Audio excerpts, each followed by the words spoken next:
Porque estamos nosotros estudiando el libro de los Hechos en el capítulo 13 y 14, que nos hablan acerca de la obra misionera, y sabemos que el libro de los Hechos es un libro de acción, un libro que lleva a cabo las instrucciones que dejó el Señor antes de partir de este mundo, que seamos testigos a toda criatura en todo el mundo.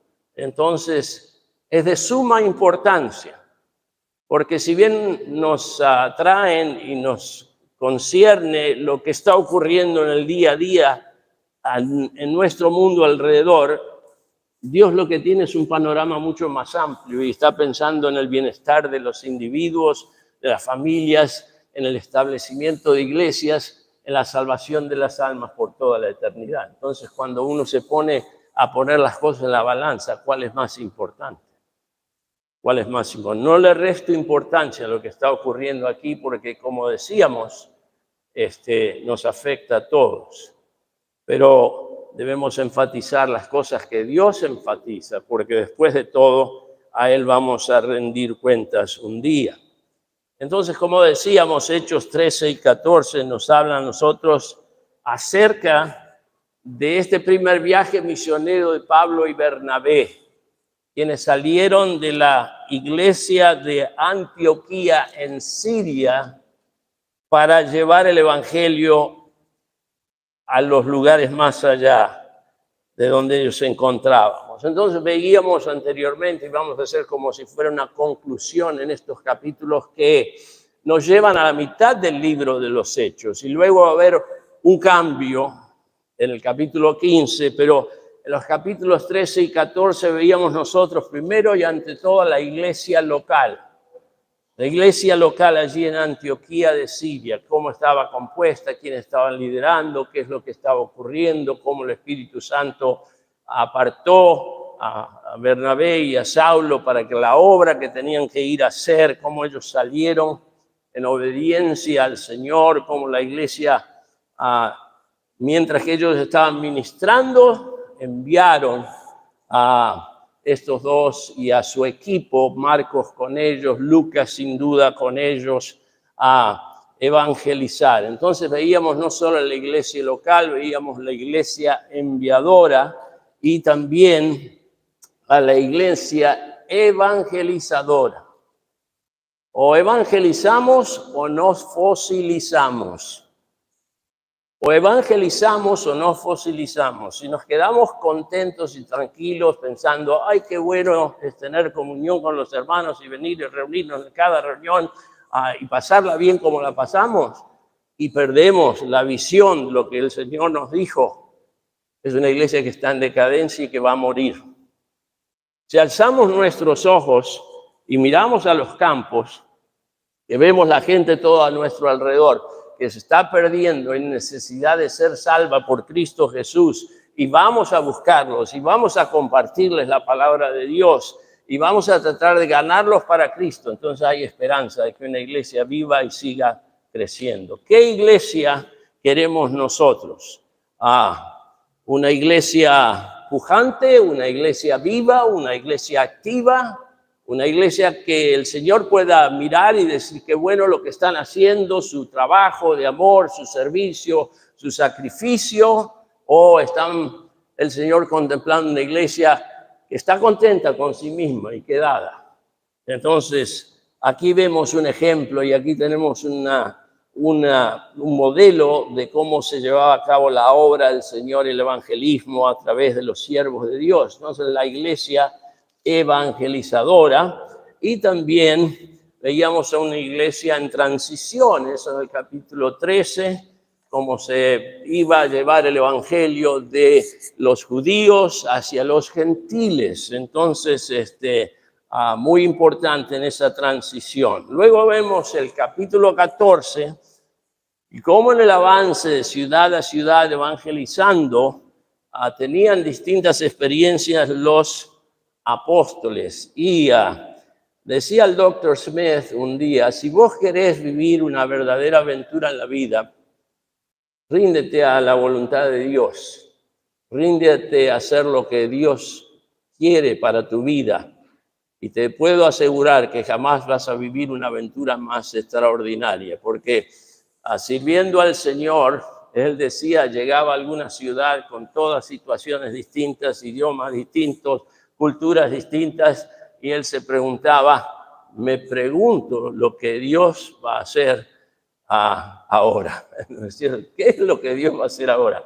Porque está lleno de actividades, lleno de sorpresas, llenos de cosas muy interesantes. Y hablando de esto un poquito, estábamos hablando con el pastor Jorge, y me tomo la libertad de decir, en fin de marzo, 22, 23, 24, estamos anticipando nuestra conferencia misionera anual.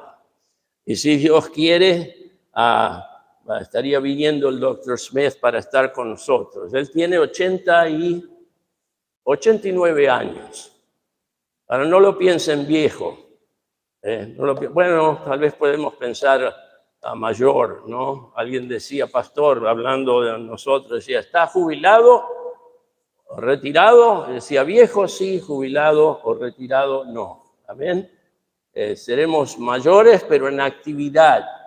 Y gracias a Dios de aquellos que nos preceden y son un ejemplo, porque muchas veces cuando iban a trabajar o a servir y tenían que usar traductores a los distintos idiomas, él gastaba 1 o 2 traductores y los otros se quedaban sin aliento y él necesitaba que otro pase a traducirlo. Entonces, yo les digo estas fechas para que las pongamos aparte. ¿Por qué? Es tal vez el tiempo más importante de la iglesia, porque va a poner el énfasis, o ponemos el énfasis, lo hemos puesto a través de los años, en lo que el Señor nos mandó que hiciéramos. Y la obra misionera abarca a todo el mundo y empieza de la iglesia local, como hemos estado viendo aquí en el libro de los Hechos, capítulo 13 y capítulo 14. Entonces, Pablo y Bernabé van acá a las distintas ciudades donde llegaban, dice el versículo 7 del 14, del capítulo 14, y allí predicaban el evangelio. Nunca nos podemos imaginar de lo que puede pasar cuando se predica el evangelio, porque la palabra de Dios es poderosa y transforma las vidas. Como ese cartel al cual hacía referencia alguna vez el pastor Jorge, decía, Jesucristo cambió la historia de mi familia. ¿Podemos decir amén a eso? Jesucristo cambió la historia de mi familia y Él quiere cambiar la historia de cada familia. Porque cuando entra en el corazón, cambia un individuo, puede utilizarlo para que el resto de la familia llegue a conocer a Cristo. Y Él es el que hace el cambio y el que recibe la gloria y la honra por todo.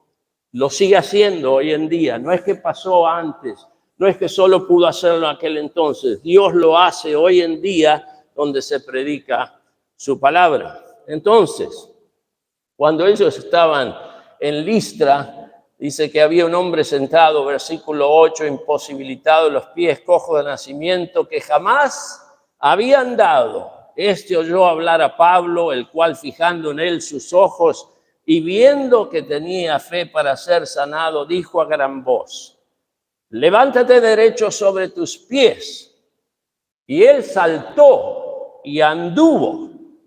Entonces la gente, visto lo que Pablo había hecho, alzó la voz diciendo en lengua licaónica, dioses bajo la semejanza de hombres han descendido a nosotros. Y a Bernabé llamaban Júpiter y a Pablo Mercurio, porque este era el que llevaba la palabra, y el sacerdote de Júpiter, cuyo templo estaba frente a la ciudad, trajo toros y guirnaldas delante de las puertas y juntamente con la muchedumbre quería ofrecer sacrificios. Cuando lo oyeron los apóstoles Bernabé y Pablo, rasgaron sus ropas y se lanzaron entre la multitud dando voces y diciendo, varones, ¿por qué hacéis esto? Nosotros también somos hombres semejantes a vosotros, que os anunciamos que de estas vanidades os convirtáis al Dios vivo que hizo el cielo y la tierra y el mar y todo lo que en ellos hay, En las edades pasadas Él ha dejado a todas las gentes andar en sus propios caminos, si bien no se dejó a sí mismo sin testimonio, haciendo bien, dándonos lluvias del cielo y tiempos fructíferos, llenando de sustento y de alegría nuestros corazones. Y diciendo estas cosas, difícilmente lograron impedir que la multitud les ofreciese sacrificio. ¿Qué busca la gente hoy en día sino algún milagro, algo extraordinario? Alguien fue sanado. Dios hizo este milagro. Y entonces, ¿qué pasa? Enaltecen a las personas y de repente dicen, este hizo un milagro, lo vamos a declarar un santo. ¿No es cierto? Vamos a hacer santo a este cura o a este sacerdote o lo que fuera porque hizo un milagro. Es interesante que acá Dios utiliza a Pablo y a Bernabé para sanar a este hombre cojo de nacimiento, y sin embargo, cuando la gente viene y quiere ofrecerle sacrificios, ellos dicen, momento, eso no hagan eso, venimos a predicarles a Jesucristo especialmente para que adoremos a Él, para que dejemos esas vanidades. Y Dios solamente hacía ese milagro como para endosar que estos eran siervos de Dios que tenían el mensaje de vida eterna. Entonces, no debemos buscar atracción para nosotros, sino ser como que era Juan el Bautista, que apuntaba hacia Jesucristo, es decir, Él debe crecer y yo debo menguar. Entonces, casi los adoran. Y hay muchos sinvergüenza en este mundo que cuando la gente piensa que son algo especial o que fuera, se aprovechan de eso y entonces dejan que los idolatricen o cosas por el estilo. No los apóstoles, Pablo y Bernabé en este caso.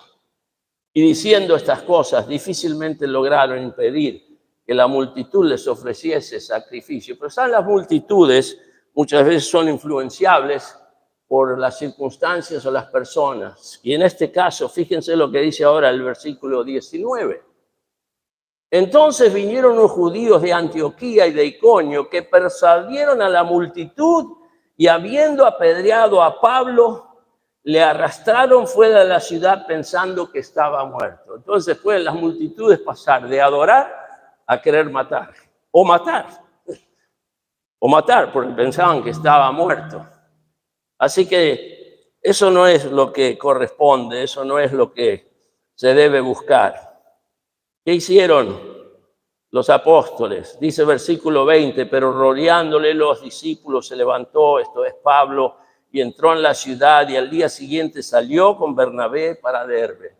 Entonces hablamos la otra vez que cuando Pablo decía, sé de un hombre que si estuviera en la carne o no lo sé, y hablaba acerca de esa experiencia en la cual probablemente él estuvo viendo allí en la gloria, ya medio oído, pero Dios tenía trabajo para hacer y lo dejó todavía en esta tierra para que siguiera con su trabajo misionero.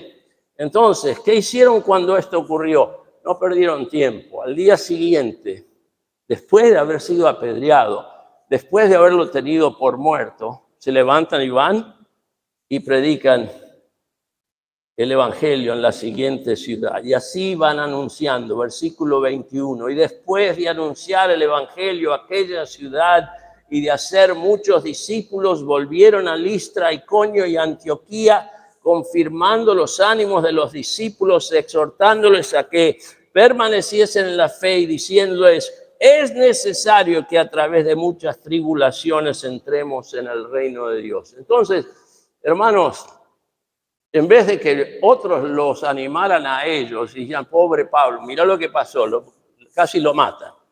Ellos están exhortándoles a otros y dicen, hermanos, vamos a sufrir tal vez malentendidos, vamos a sufrir persecuciones. Nosotros no sabemos de persecución en realidad. Pensamos que la persecución es la alarma cuando suena a la mañana y tenemos que levantarnos para ir a la iglesia. Oh, qué terrible, un poco más con la almohada, lo que fuera. Para nada, no sabemos lo que es persecución. Y la iglesia crece más bajo amenazas, crece más bajo persecuciones que cuando hay bienestar. La experiencia de la iglesia en el mundo comunista es que bajo persecución hay más proliferación, más personas conocen al Señor, los hermanos están más dispuestos a pagar el precio que sea. Y cuando hay prosperidad y las cosas mejoran, entonces todos están pensando cómo mejorar nuestro estándar de vida, cómo tener el aire acondicionado, cómo lograr el vehículo, cómo lo que fuera. Y entonces la iglesia se debilita porque estamos pensando en nosotros en vez de lo que el Señor nos mandó que nosotros hiciéramos. Entonces encontramos que estos hermanos sufrieron y están diciéndonos a nosotros, es necesario que a través de muchas tribulaciones entremos en el reino de Dios. Versículo 23, y constituyeron ancianos en cada iglesia y habiendo orado con ayunos, les encomendaron al Señor en quien habían creído. Entonces establecía un líder, un pastor en la congregación. Anciano es otro título para pastor, obispo, distintos títulos para el mismo cargo. El líder de la congregación. Uno vela por el bienestar de las ovejas, el otro título tiene que ver con la administración, entonces otro título tiene que ver con el testimonio, el tiempo en el Señor, para que la Biblia dice que no sea un novato o alguien que no tenga experiencia. Hay muchas cosas que tienen que ver con esos títulos que hablan de la misma posición, de la misma tarea encomendada a una persona como líder de la congregación. Versículo 24, pasando luego por Pisidia, vinieron a Panfilia, y están volviendo por las ciudades que fueron. Primero iban en una dirección y después volvían visitando las mismas ciudades, estableciendo ancianos y formando congregaciones. De repente es bueno evangelizar y ganar a personas, pero es bueno establecerlas en una iglesia local, un lugar donde podamos nosotros ir y congregarnos, una asamblea de creyentes.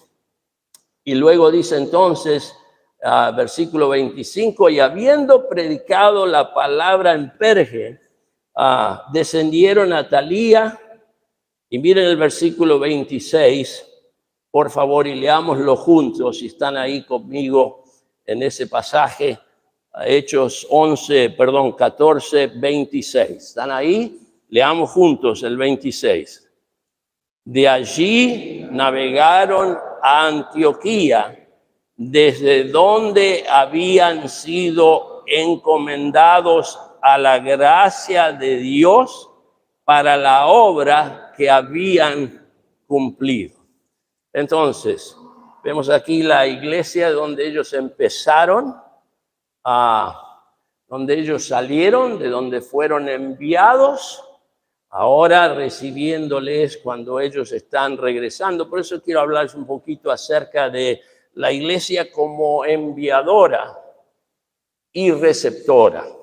La iglesia como enviadora y receptora. Somos las dos cosas. El cuerpo en Cristo de la iglesia local es enviadora y también receptora. Por eso tenemos la conferencia misionera anual, en la cual volvemos a tomar nuestros compromisos con el Señor, de apoyar a los misioneros que ya estamos apoyando, de comenzar a apoyar nuevos proyectos misioneros.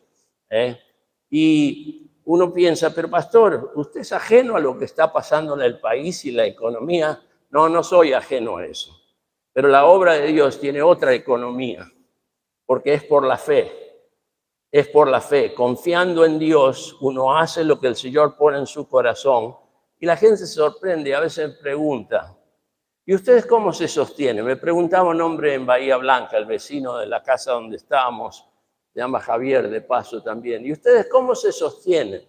Y le digo, nosotros damos los diezmos y las ofrendas. La palabra de Dios nos enseña eso. El diezmo y las ofrendas son para la iglesia local. Y luego tenemos ofrendas misioneras por fe que damos sobre eso para llevar a cabo la obra misionera. Y cuando uno se pone a pensar cuándo comenzamos con esto, no es que empezamos el día de ayer o el año pasado, lo que fuera, comenzamos el día 1. Entonces comenzó la iglesia aquí en este lugar, apartando para misiones y dando para la obra misionera como así para la iglesia local. Y si se logra algo es cuando los creyentes somos obedientes a las instrucciones de Dios y le damos a Dios lo que es de Dios, y luego por sobre eso, sacrificadamente, amorosamente, y por la fe damos ofrendas misioneras para que otras obras, otras iglesias se puedan establecer en otros lugares. Y uno piensa, bueno, debe ser que les sobra, por eso hacen eso. No, si ustedes supieran los casos de las personas que dan y su situación humilde, pero aman a Dios, creen a Dios, obedecen a Dios y Dios los bendice y obra en su vida. Entonces hay testimonio tras testimonio de eso. Entonces, ¿qué pasa? La iglesia envía, la obra se lleva a cabo, porque dice el versículo 26, de allí navegaron a Antioquía, desde donde habían sido encomendados a la gracia de Dios para la obra que habían cumplido. Y entonces regresan los misioneros o nos visitan los misioneros y dicen, gloria a Dios por lo que Dios hizo en Villa Ojo de Agua, Santiago del Estero. Gloria a Dios, como leíamos hoy, por lo que el Señor está haciendo en Las Piedras de Uruguay, ahí cerca de Montevideo. Gloria a Dios por lo que el Señor está haciendo en la obra en San Luis, capital. Gloria a Dios por estos 22 años de la iglesia en Neuquén. Gloria a Dios por cada una de estas cosas. ¿Qué es sino la gracia de Dios? Saludamos hoy a la iglesia ya en Neuquén, como podían haber leído los que lo vieron, el mensaje al grupo de la iglesia, pero saludábamos hoy allí al pastor también privadamente y esto es lo que decíamos.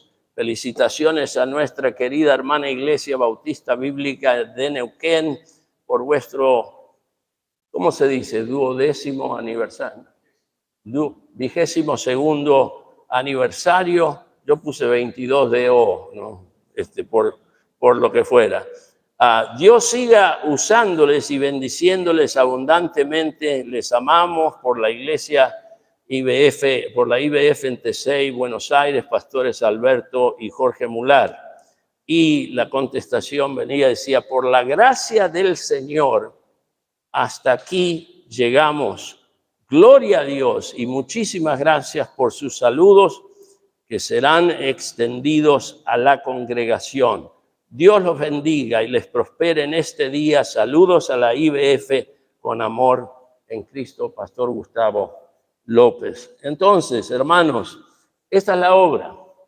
Cosas ocurren en el mundo importantes, sí, vienen dignatarios de distintas partes del mundo por el evento importante que estamos viviendo hoy, pero Dios está haciendo otra obra, hermanos, que se está escribiendo en los anales de los cielos y que almas que conocen a Cristo serán bendecidas por la eternidad para la obra que habían cumplido. Entonces los siervos que son apoyados, que son enviados por la iglesia, regresan a la iglesia y cuentan lo que Dios ha hecho, cuentan cómo Dios obró. Y cada lugar y cada iglesia que se establece tiene una historia y es maravillosa. ¿Por qué? Es la gracia de Dios.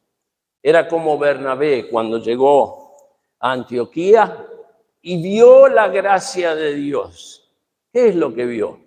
Hermanos creyentes ahora, que antes eran paganos, que iban a los ídolos, que estaban en religiones falsas, ahora seguidores de Jesucristo congregados en una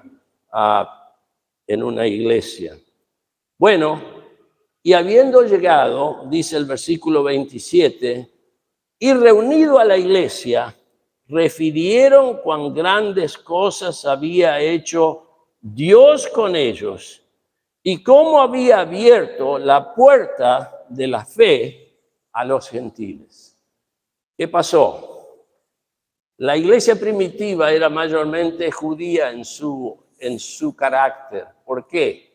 Porque fue donde Dios estableció, hizo su obra, el Señor Jesucristo comenzó su iglesia. fueron ganados para Cristo, se reunieron allí en Jerusalén, la mayoría eran judíos. Pero Dios empezó a hacer una transición porque Él no solo quería alcanzar a los judíos, sino a todos nosotros también. Por eso la Biblia habla acerca, dice, que otras ovejas también tengo que no son de este redil. Y Él las necesita y quiere buscarlas, y Dios tiene interés en alcanzar a todos. Y en los planes de Dios, en la mente de Dios eternamente, estábamos nosotros incluidos también. Cosa que no se sabía, porque de repente los judíos pensaban que ellos eran algo especial en un sentido de que nadie más que ellos. Y Dios tenía que empezar a mostrarles, sí, ustedes son especial porque son mi pueblo escogido, pero hay muchos más que yo quiero incluir. Amén. Y eso somos nosotros. Entonces, gracias a Dios. Y luego pasaría que la iglesia transicionaría en tal forma que serían más gentiles que judíos. ¿Cierto? Como es hoy en día. Entonces, y habiendo llegado y reunido a la iglesia, refirieron cuán grandes cosas había hecho Dios con ellos. Hermanos, cuando les mencionamos las fechas de las conferencias misioneras, es para que hagamos algo al respecto. Si vamos a orar por los misioneros, si vamos a apoyarlos materialmente mes tras mes, necesitamos interesarnos como para ver qué es lo que Dios hizo, cómo Dios los utilizó, las inversiones que estamos haciendo, el fruto que están dando. Entonces, lo suficientemente importante como para apartar esos días y estar en la casa de Dios y apoyar y amar y buscar hacer todo lo que podamos para aquellas familias que el Señor llama y van y se plantan por la fe en otro lugar y establecen una iglesia para la gloria de Dios. ¿No es lógico eso, hermanos? Yo creo que es lo más lógico. Y el tiempo, a veces se tiene en las iglesias un tiempo de avivamiento, reuniones especiales, evangelísticas, que necesitamos tenerlas y hacerlas, actividades para alcanzar niños, para alcanzar jóvenes, lo que fuera. Pero no hay cosa más importante que la conferencia misionera para una iglesia. Porque Dios nos mandó a que llevemos el evangelio a todo el mundo. ¿Y cómo lo vamos a hacer? Bueno, Dios obra en la iglesia, Él llama a algunos al ministerio, pone luego el llamado para salir por la fe a otro lado. Yo me acuerdo cuando nosotros estábamos afuera y había quedado en una oportunidad un equipo que estaba trabajando y ministrando y con el pastor Pedro coordinando ese trabajo y lo que fuera. Y después en otra oportunidad, cuando estábamos afuera, que quedaron otros pastoreando la iglesia. Y uno de ellos era Gustavo López, que estaba encargado de la iglesia y llevándola a cabo. Y resulta que volvemos y antes de volver nos dijo, cuando vuelvan tengo que hablar con vos. Quisiera hablar con vos. Bueno, cómo no. Y cuando volvimos, dice, Dios ha puesto en nuestro corazón de salir de la iglesia para empezar una obra en Neuquén. Y yo le digo, no, se equivoca. No.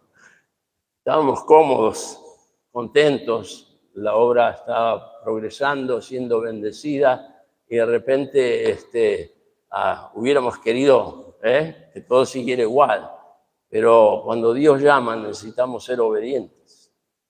Y el hecho de que alguien estuviera dispuesto a salir en una situación tal vez cómoda, tal vez segura, a ir por la fe a otro lugar, a otra ciudad donde no conocían gente, donde se empezaría de cero, eso requeriría de mucha fe. Y nosotros debíamos de aceptar lo que el Señor estaba haciendo. Y ese es un caso, y podríamos citar de otros.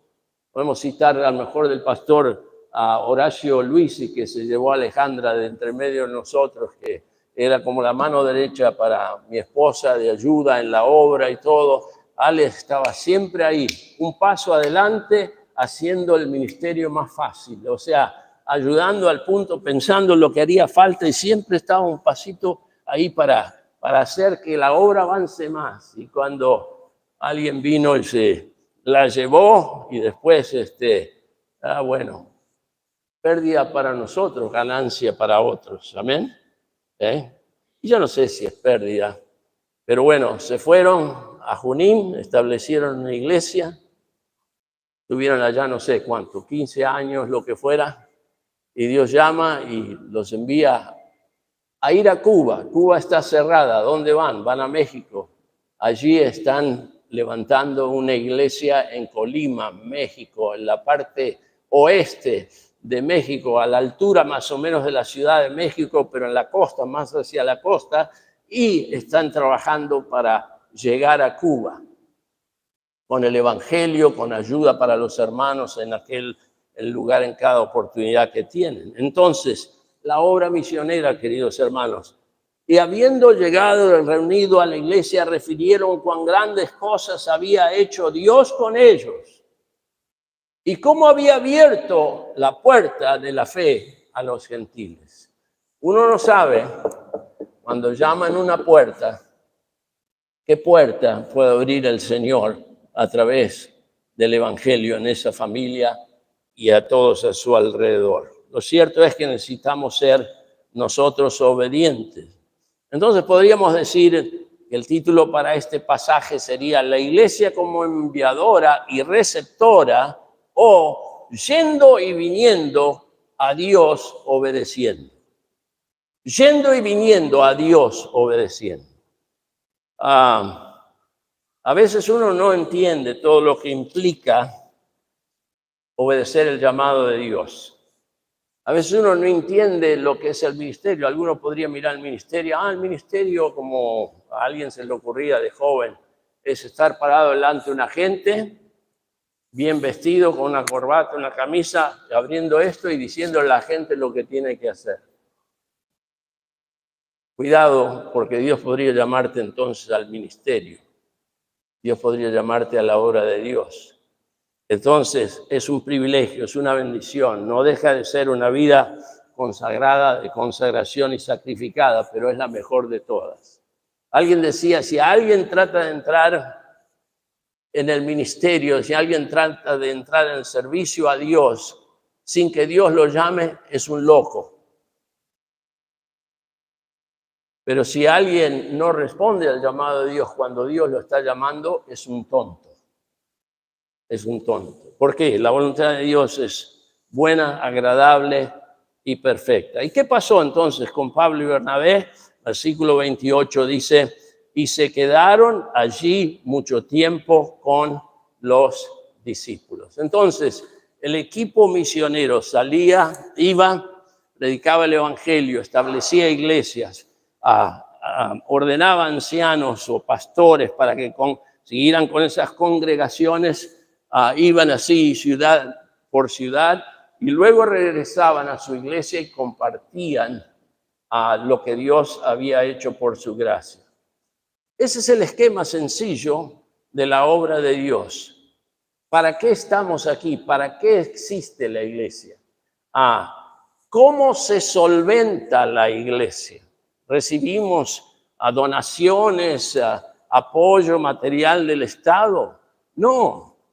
Dios tiene un plan de evangelización y la palabra de Dios nos enseña también que Dios tiene un plan de financiación de la obra de Dios. Fíjate en la palabra de Dios. Y la lógica te diría que es así. Uno tiene sus planes personales en su familia y sus necesidades, entonces tiene una meta para la familia, a lo mejor tener hijos, crecer, educarlos, guiarlos, lo que fuera, pero tiene que tener un plan financiero económico. Se trabaja para proveer, para poder lograr esto. Lo mismo ocurre con la iglesia. Entonces están los diezmos y las ofrendas misioneras, como generalmente se enfatiza durante la conferencia misionera, y tomamos compromisos con Dios para apoyar la obra misionera por sobre los diezmos y las ofrendas. Entonces, no es gloria para nosotros, es gloria para el Señor, es beneficio para las personas y es una bendición para nuestros corazones y para nuestra iglesia. Bien, entonces, la iglesia va a crecer y aquí llega estos dos capítulos, 13 y 14, cuando regresan los misioneros, se quedan allí con los discípulos por un tiempo. Y los misioneros vuelven. Este año, hace 2 o 3 años, nosotros somos misioneros de la Iglesia Bautista de Southwest en Estados Unidos, en Oklahoma. Y resulta que fue una transición y estábamos planeando ir, vino la pandemia, estábamos planeando ir después de la pandemia y de repente sale un semáforo en rojo en nuestras vidas que dice no es el tiempo, no se puede. Lo dejamos pasar un poco más de tiempo y de repente sale otro semáforo en rojo que dice este no es el tiempo. Entonces cuando contemplamos los planes que teníamos de ir y regresar, resulta que ya para la tercera vez dijimos, probablemente no quiere Dios que vayamos o regresemos en este tiempo. Y cuando mi esposa dice, mira, acá hay unos pasajes en tal y tal fecha, ¿qué te parece? Digo, y fíjate, tal vez. Y de repente era luz verde. Como que el Señor está diciendo, este es el tiempo. Y hermanos, no puedo empezar a contarles cómo el Señor estaba guiando cada cosa en sus tiempos para que nosotros fuéramos, y los milagros y las bendiciones que recibimos que fueron tremendas y lo que se logró acá en nuestra ausencia. Y yo decía que la obra anda mejor cuando no estamos que cuando estábamos, porque Dios puso en el corazón del pastor Jorge de concluir lo que era el templo, de terminar todas las cosas. Me acuerdo cuando llamaba al pastor Jorge un día y estaba diciendo, no podía dormir anoche. ¿Qué pasó? Y Dios está obrando en mi corazón porque están estas cosas que necesitan, que hay que atenderlas, que es peligroso, que hay que hacer, que necesitamos hacer esto. Y mi señora estaba ahí como una pentecostal, medio levantando las manos y alabando a Dios, diciendo, gloria a Dios, gloria a Dios. ¿Qué necesitas? Necesito sabiduría, necesito fuerzas, necesito fondos. Y bueno, vamos a orar y a ver qué se puede hacer y ver lo que el Señor hizo en nuestra ausencia, hermanos. Amén. Tremendo, tremendo, que se pudo concluir por lo menos las cosas que estaban pidiendo ayuda a gritos en esto, lo que es físico, amén, que también es necesario. Pero así también la obra espiritual necesita de nosotros. Entonces, ahora que el Señor nos ha ayudado a lograr esto, ¿cómo podemos ahora trabajar para lograr avanzar espiritualmente y crecer y alcanzar a más personas para nuestro Señor Jesucristo? Entonces, los misioneros regresan cada tanto a las iglesias y a veces son meses, a veces son más tiempo. A veces uno planea de una forma y Dios tiene otros planes. Lo cierto es que tanto la iglesia como los misioneros son beneficiados mutuamente porque estamos obedeciendo y haciendo lo que el Señor nos mandó que hiciéramos. Por eso decimos, yendo y viniendo a Dios obedeciendo. Una cosa que generalmente digo, que yo no quiero estar aquí si Dios quiere que yo esté en otro lado. Pero no quiero estar en otro lado si Dios quiere que esté aquí. Amén. Entonces es muy importante, ¿dónde Dios quiere que uno esté? Haciendo lo que Dios quiere que uno haga. Bueno, hasta aquí llegamos entonces, y cuando veamos más adelante, cuando tengamos oportunidad de nuevo, el capítulo 15 va a presentar unas consecuencias del crecimiento o diferencias entre la ley y la gracia. Y eso vamos a estar viendo la próxima vez en el capítulo 15. Y saben que cuando una iglesia crece, es como cuando un chico crece en la familia. El que nace un bebé, o sea, un varoncito o una niña, y entonces los pañales son así de chiquititos y toda la ropita, toda tan hermosa que uno ve, son todos chiquititos. ¿Por qué? Porque el bebé es chiquito. Pero a medida que va creciendo, hay que ajustarlo porque las necesidades son otras. Y así ocurre, queridos hermanos, en la iglesia. Gracias a Dios, cuando hay crecimiento. Son buenos problemas, son problemas de crecimiento. Uy, me aprieta el zapatito, me duele acá, mami, me duele. ¿Qué pasa? Están creciendo el pie, hay que buscar un zapato un poco más grande. ¿No es cierto? No me puedo abrochar el botón de la camisa. ¿Qué pasa? Está creciendo. Y así pasa entonces también con la iglesia. Y vamos a ver cosas que van a surgir en la palabra de Dios. Y cómo fueron tratadas para el bien, cómo fueron tratadas para avanzar, para desarrollar. Debo confesar algo con ustedes. Lo he hecho antes, pero a lo mejor alguien no lo ha escuchado. A mí me gusta prever de antemano para las necesidades, pensar qué es lo que hace falta. Y en mi previsión o mi temperamento, yo pensaba, ¿y qué si nosotros ganamos a tanta gente en Villa Tesey que no van a caber en el edificio? ¿Qué vamos a hacer? ¿Dónde vamos a sacar los fondos para edificar más y para hacer otras cosas? Y un día me cayó la ficha, como diría el criollo, diciendo, tonto, ¿no te parece que si Dios puede dar esa clase de crecimiento, también va a suplir lo demás? ¿Amén?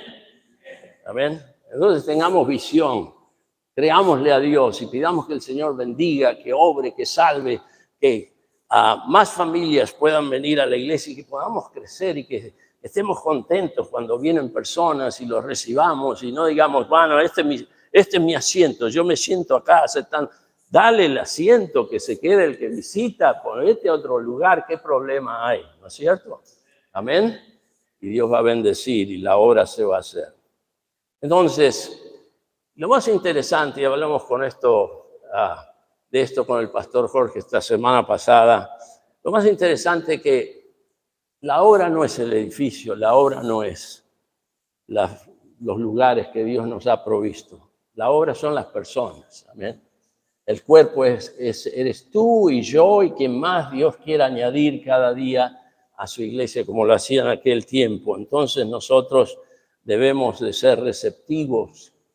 Y si tú estás aquí y nunca has recibido a Cristo, creo decirte una cosa, que no se entra en la iglesia simplemente por asistencia o simplemente por lo que fuera, por conocimiento, por pertenecer a una familia cristiana.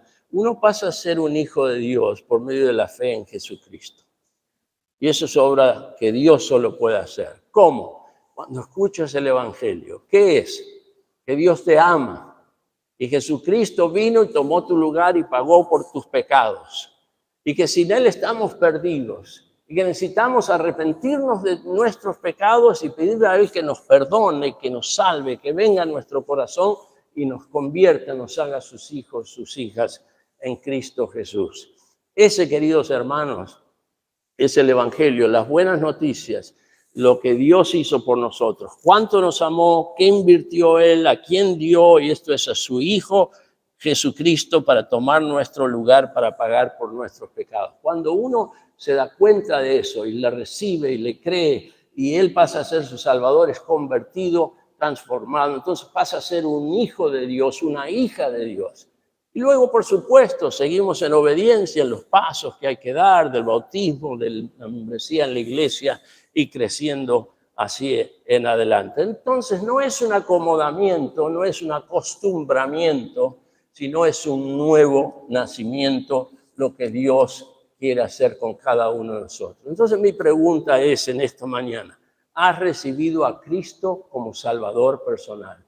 ¿Es Él tu Señor? Él te ama, quiere perdonar tus pecados, quiere entrar en tu vida para hacer ese cambio que tú ni yo no podemos hacer por nosotros mismos. Así que los invito a que nos pongamos de pie y así con las cabezas gachas, con los ojos cerrados, antes de cantar un himno de invitación, Quisiera que te preguntes en esta mañana, cabezas gachas, los ojos cerrados, ¿soy un hijo o una hija de Dios? ¿He sido salvo ya? He aceptado a Cristo como mi Salvador personal. Si no lo has hecho aún, amigo, amiga, te invito a que le abras tu corazón a Jesucristo. Me encanta esa canción que el hermano Carlos en algún momento mencionaba o se cantaba y decía, ya verás, ya verás, ya verás lo que es vivir con Jesucristo. No nos damos cuenta de la satisfacción, del gozo, de la paz, de la bendición que es ser un hijo, una hija de Dios. Si te dieras cuenta, no esperarías un instante en venir a los pies de Cristo y pedirle que te perdone, que te salve. Te invito, te animo al cantar este himno de invitación, que vengas, pastor, ore por mí, necesito recibir a Cristo. Alguien va a ir contigo en privado, a abrir la palabra y te va a guiar a los pies de Cristo, sea hombre o mujer. Inclinemos las cabezas, los ojos cerrados.